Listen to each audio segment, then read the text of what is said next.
Assalamualaikum warahmatullahi wabarakatuh. Perkenalkan, nama saya Nurhaula Salsabila, NIM 123100098 dari Program Studi Pendidikan Guru Madrasah Ibtidaiyah kelas 1D semester 1. Di sini saya akan menjelaskan tentang salah satu buku dari Alan Chalmers, yaitu What is this thing called science?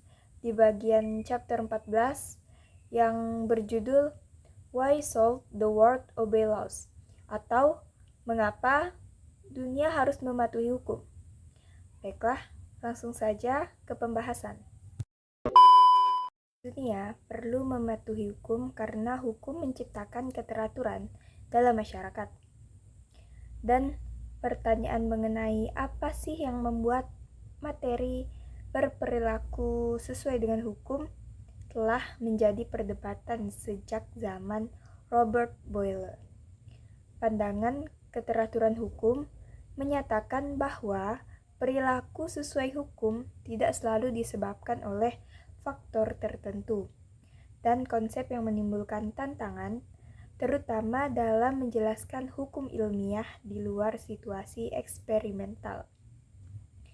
Meskipun demikian, hukum-hukum fisika seperti hukum termodinamika memberikan konsekuensi mikroskopis yang dapat diprediksi meskipun tidak dapat diinterpretasikan sebagai hukum sebab dan akibat.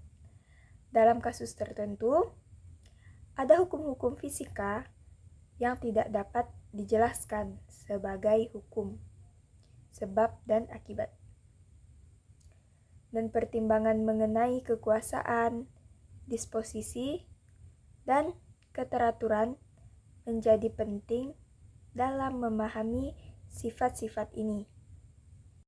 Pertanyaan mengapa dunia harus mematuhi hukum melibatkan pemahaman bahwa hukum mencerminkan perilaku atau keteraturan dalam perilaku entitas, baik dalam konteks sosial maupun ilmiah. Hukum sosial ditaati karena individu memahami konsekuensi pelanggaran.